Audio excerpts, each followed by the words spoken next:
आइए आज का रोज़ा हम इस मकसद के लिए रखते हैं कि हम भी नौजवानों की रहनुमाई कर सकें।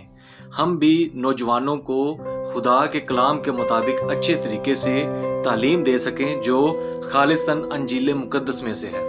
तो ताकि वो अपनी जवानी की अपने अय्याम में अपने खालिक को याद करें, अपने खुदा के साथ दिल लगाएं और उसी में बढ़ते चले जाएं।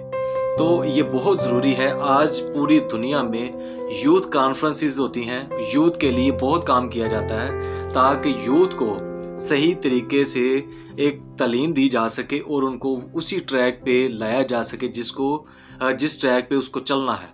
तो यहाँ पे जब हम अंजील मुक़द्दस का मुताला करें तो पौलुस रसूल अपने शागिर्द तीमुथियुस को अच्छे तरीके से उसके चाल चलन के बारे में बताता है, उसको तालीम कैसे देनी है ये समझाता है और भी बहुत सारी उसको तरीक़ाकार अपनी ज़िंदगी बसर करने का बताता है ताकि वो जवानी की हालत में एक मजबूत एक ईमानदार शख्स बन सके। तो हमें नौजवानों पे बहुत सारा काम करने की ज़रूरत है।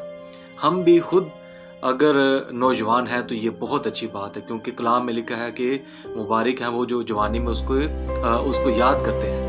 तो ये बहुत ज़रूरी है आप भी जवानी में खुदा के साथ लिपटे रहें और हमेशा उसके नाम की इज़्ज़त व जलाल दें। अगर आप लीडर हैं और नौजवानों की रहनुमाई करना चाहते हैं तो आज आप भी ये रोज़ा रख सकते हैं ताकि आप अच्छे तरीके से खुदा के कलाम के मुताबिक नौजवानों को तालीम दे सकें। God bless you all.